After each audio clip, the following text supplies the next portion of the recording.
सभापति जी, मैं इस बिल की सपोर्ट के लिए खड़ा हुआ हूं।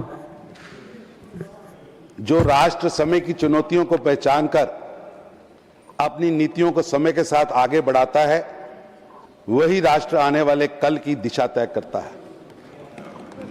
माननीय सभापति महोदय, मैं माननीय वित्त मंत्री बहन निर्मला जी ने जो बिल पेश किया है, उसमें आदरणीय प्रधानमंत्री श्री नरेंद्र मोदी जी की सोच की खुशबू आ रही है। ये विधेयक भारत को आगे बढ़ाने वाला, ये बिल ग्लोबल से लेकर लोकल तक हर क्षेत्र में निरंतर प्रगति करने वाला, चाहे वैश्विक मंच हो, भारत की बढ़ती प्रतिष्ठा हो, हमारी अर्थव्यवस्था के मजबूत करने की बात हो, ये सभी इसमें इंक्लूड हैं। इस विधेयक के पीछे एक बहुत व्यापक और दूरदर्शी सोच है कि भारत की अर्थव्यवस्था मजबूत बनाई जाए, निवेशकों का भरोसा कायम हो, उद्योग, व्यापार और रोजगार को आवश्यक स्थिरता दे, भारत को आने वाले वर्षों के लिए एक मजबूत, शक्तिशाली, आत्मनिर्भर और वैश्विक स्तर पर एक कॉम्पिटिटिव अर्थव्यवस्था के रूप में तैयार करना। माननीय सभापति जी,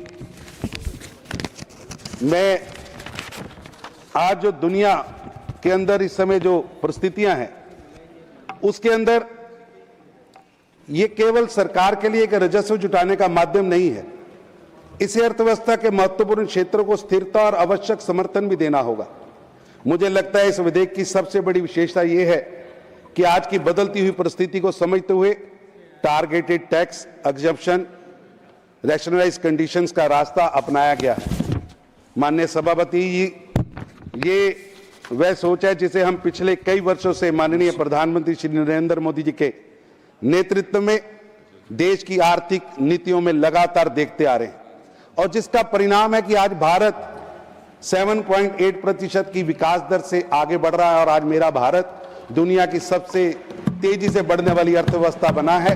और हमें गर्व है कि प्रधानमंत्री नरेंद्र मोदी जी के नेतृत्व में आज भारत दुनिया की चौथी आर्थिक महाशक्ति के रूप में खड़ा हुआ है। इसके माध्यम से जहां प्रोग्रेसिव अप्रोच होगी, पॉलिसी में स्टेबिलिटी आएगी, ये एक भारत को आगे बढ़ाने वाला एक माइलस्टोन साबित होगा।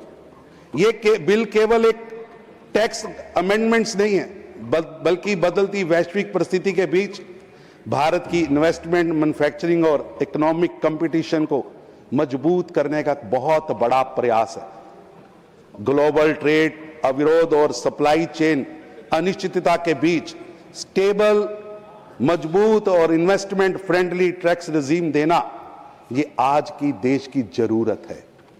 सरकार का स्पष्ट उद्देश्य है कि ईज ऑफ डूइंग बिजनेस में और टैक्स में निश्चितता, रणनीतिक निवेश और बढ़े और देश आगे तरक्की करे। फाइनेंशियल एक्ट 2026 के बाद स्टेक होल्डर से मिले फीडबैक को शामिल करते हुए टैक्सेशन फ्रेमवर्क को और रैशनलाइज और सिंप्लीफाई किया गया है। अब इलेक्ट्रॉनिक मैन्युफैक्चरिंग, भारत केवल इलेक्ट्रॉनिक्स का बड़ा मार्केट नहीं, बल्कि ग्लोबल इलेक्ट्रॉनिक्स मैन्युफैक्चरिंग का भरोसेमंद पार्टनर बन रहा है। इलेक्ट्रॉनिक्स मैन्युफैक्चरिंग में ग्लोबल सप्लाई चेन तेजी से बदल रही है।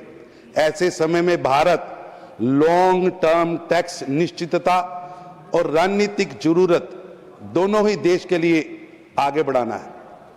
फॉरेन कंपनी और इंडियन कॉन्ट्रैक्ट मैन्युफैक्चरिंग को दिए जाने वाले कैपिटल गुड्स को और उसकी टूलिंग पर टैक्स एग्जम्पशन को 2030-31 से 2040-41 तक बढ़ाना, मैं समझता हूं ये एक दूरगामी कदम है। मैं वित्त मंत्री जी को इसकी बधाई देता हूं कि देश को तरक्की के लिए उन्होंने एक बड़ा रास्ता खोला है। इससे भारत का व्यापार, भारत का उद्योग, भारत का रोजगार तेजी से आगे बढ़ेगा।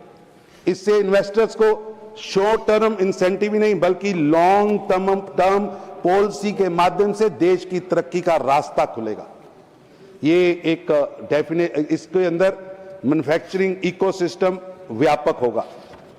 मेरा सभापति जी, आपके माध्यम से मैं इस बिल की सपोर्ट करता हूं कि डाटा सेंटर और डिजिटल इकोनॉमी के माध्यम से, आज डिजिटल इकोनॉमी आज की डिजिटल इंफ्रास्ट्रक्चर का बैकबोन है। इसलिए डाटा सेंटर्स के लिए टैक्स फ्रेमवर्क को प्रैक्टिकल और आज का बिजनेस फ्रेंडली बनाना, ये देश की जरूरत है, जिसकी चिंता यहां की गई है।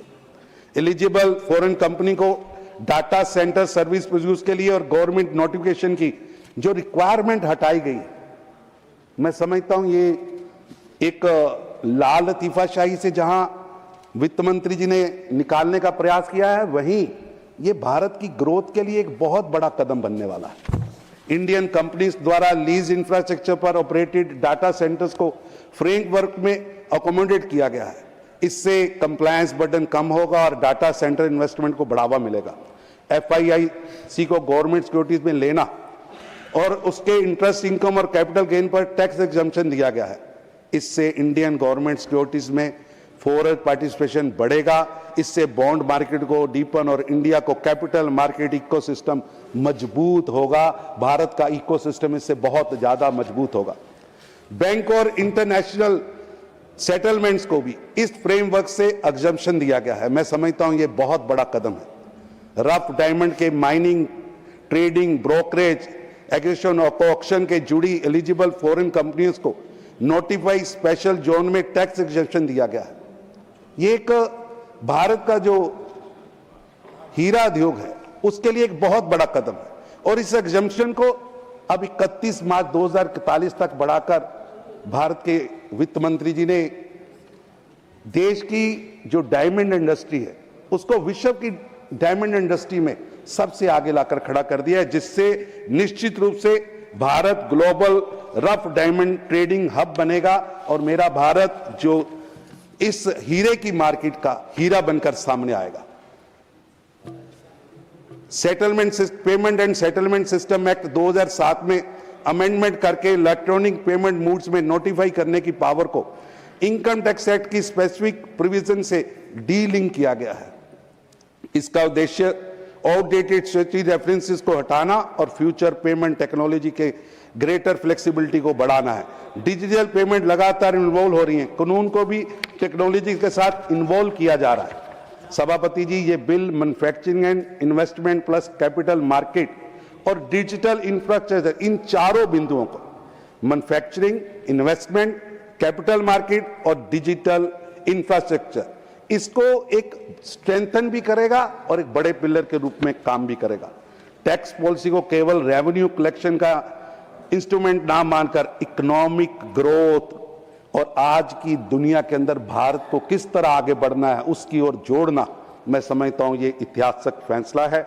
लॉन्ग टर्म एग्जम्पशन इंसेंटिव का उद्देश्य टारगेट सेक्टर्स में इन्वेस्टमेंट अट्रैक्ट करना, लार्जर इकोनॉमिक एक्टिविटीज को बढ़ाना, ये अपने आप में भारत के लिए एक बहुत बड़ी उपलब्धि है। माननीय सभापति महोदय, आदरणीय प्रधानमंत्री श्री नरेंद्र मोदी जी के नेतृत्व और मार्गदर्शन में भारत आज समस्याओं से नहीं समाधान की ओर बढ़ रहा है, समाधान से अवसरों की ओर बढ़ रहा है और अवसरों से विकसित भारत 2047 के संकल्प की ओर बढ़ रहा है। विकसित भारत 2047 का संकल्प अब केवल सरकार का संकल्प नहीं है, यह संकल्प अब केवल किसी नेता का संकल्प नहीं है, यह आज संकल्प पूरे भारत का संकल्प बना है। आज 140 करोड़ भारतीय विकसित भारत 2047 के लिए लगातार प्रयास कर रहे हैं और हर देश का युवा उस 2047 के विकसित भारत के प्रधानमंत्री के विजन को अपना विजन मानकर कदम दर कदम आगे बढ़ रहा है।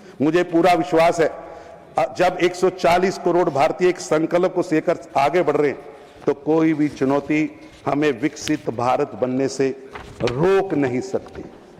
विकसित भारत 2047 केवल लक्ष्य नहीं बल्कि आने वाली पीढ़ियों के लिए भारत के उज्जवल भविष्य के लिए प्रधानमंत्री श्री नरेंद्र मोदी जी द्वारा रखी गई एक आधारशिला है। भारत अब केवल भविष्य का इंतजार करने वाला देश नहीं है, भारत अपने भविष्य का निर्माण करने वाला देश है। और जब लक्ष्य विकसित भारत का है तो हर सुधार राष्ट्र निर्माण की दिशा में एक बड़ा कदम बन जाता है। कराधान व अन्य विधियां संशोधन 2026 भी इसी व्यापक राष्ट्र निर्माण की यात्रा में एक महत्वपूर्ण कड़ी है। इसलिए मैं इस विधेयक का पूर्ण समर्थन करता हूं और माननीय वित्त मंत्री बहन निर्मला जी को इस दूरदर्शी पहल के लिए हार्दिक बधाई देता हूं। उनके इस प्रयास में प्रधानमंत्री नरेंद्र मोदी जी के